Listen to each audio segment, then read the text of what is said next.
ஒவ்வொரு வருடமும் புத்தாண்டு மலர்ந்து கொண்டே இருக்கின்றது. இந்த புத்தாண்டிலே நாம் ஏதாவது ஒரு ஆரோக்கியமான விடயத்தை செய்தல் சிறந்தது. அதனை நியூ இயர் ரெசல்யூஷன், புத்தாண்டு தீர்மானம் என்று கூறுவார்கள். நீங்கள் மலர இருக்கின்ற புத்தாண்டிலே ஏதாவது ஒரு புதிய பழக்கத்தை பின்பற்றத் தொடங்கலாம், அல்லது உங்களிடமுள்ள ஒரு எதிர்மறையான பழக்கத்தை கைவிடுவது என்று தீர்மானிக்கலாம். குறிப்பாக உங்களிடம் புத்தகங்கள் வாசிக்கின்ற பழக்கம் இல்லை என்றால், மலர இருக்கின்ற இந்த புத்தாண்டிலிருந்து நான் தினமும் குறிப்பிட்ட நிமிடங்கள் ஒரு நூலினை வாசிப்பேன் என்பதை நீங்கள் தீர்மானமாக மேற்கொள்ளலாம். அதே போல உங்களிடம் ஒரு தீய பழக்கம், நீங்கள் கைவிட வேண்டிய ஒரு பழக்கம் இருந்தால் அதனையும் இந்த புத்தாண்டிலிருந்து கைவிடுவதற்கு முயற்சிக்கலாம். உதாரணமாக, நீங்கள் அடிக்கடி கோபப்படுபவராக இருந்தால் இந்த புத்தாண்டிலிருந்து நான் தேவையற்ற விடயங்களுக்கு கோபப்பட மாட்டேன் என்பதை நீங்கள் தீர்மானமாக எடுக்கலாம். நீங்கள் ஒரு டாக்கட்டிவ் பர்சன், அலட்டுபவராக இருந்தால் இந்த வருடத்திலிருந்து நான் என்னுடைய கதையை அலட்டுவதை குறைத்து கொள்வேன் என்ற தீர்மானத்தை நீங்கள் மேற்கொள்ளலாம்.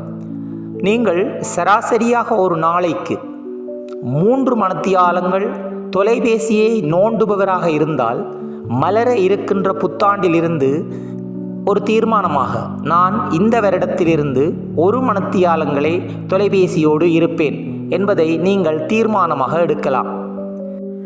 நீங்கள் தினமும் பணம், வேலை என்று எப்போதும் பரபரப்பாக இயங்கிக் கொண்டிருப்பவராக இருந்தால், இந்த வருடத்திலிருந்து ஒரு குறித்த நாள் என்னுடைய குடும்பத்தோடு செலவு செய்வேன் என்பதை தீர்மானமாக மேற்கொள்ளலாம்.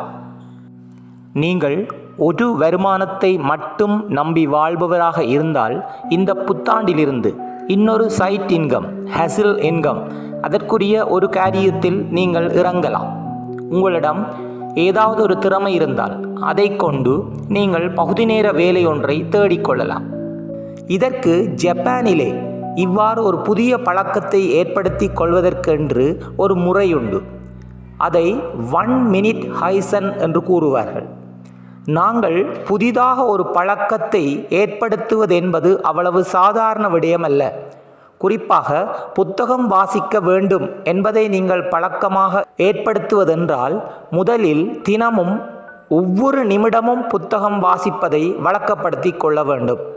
இவ்வாறு தொடர்ச்சியாக 21 நாட்களுக்கு ஒவ்வொரு நிமிடம் புத்தகம் வாசித்து கொண்டு வந்தால் உங்களுடைய அந்த செயற்பாடு பழக்கமாக மாறிவிடும்.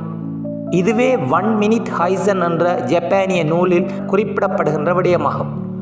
நீங்கள் ஒரு புத்தகத்தை எழுதுவது என்று வெளிக்கிட்டால், ஒரு குறித்த நாளில் அந்த நூல் எழுதுகின்றது இடையில் நின்றுவிடும்.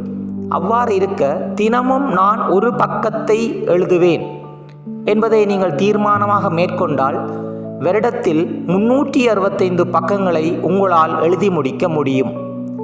எனவே மலர இருக்கின்ற இந்த புதிய ஆண்டிலே நீங்கள் 2 விடயங்களை கருத்தில் கொள்ளுங்கள். ஒன்று, ஏதாவது ஒரு ஆரோக்கியமான பழக்கத்தை உங்களோடு சேர்த்து கொள்ளுங்கள். அதே நேரத்தில் உங்களிடம் இருக்கின்ற ஒரு எதிர்மறையான பண்பை, கைவிட வேண்டிய பண்பை இந்த புத்தாண்டிலிருந்து கைவிடுவதாக புத்தாண்டு தீர்மானத்தை மேற்கொள்ளுங்கள். மலர இருக்கின்ற அனைவருக்கும் இனிய புத்தாண்டு நல்வாழ்த்துக்கள். நன்றி.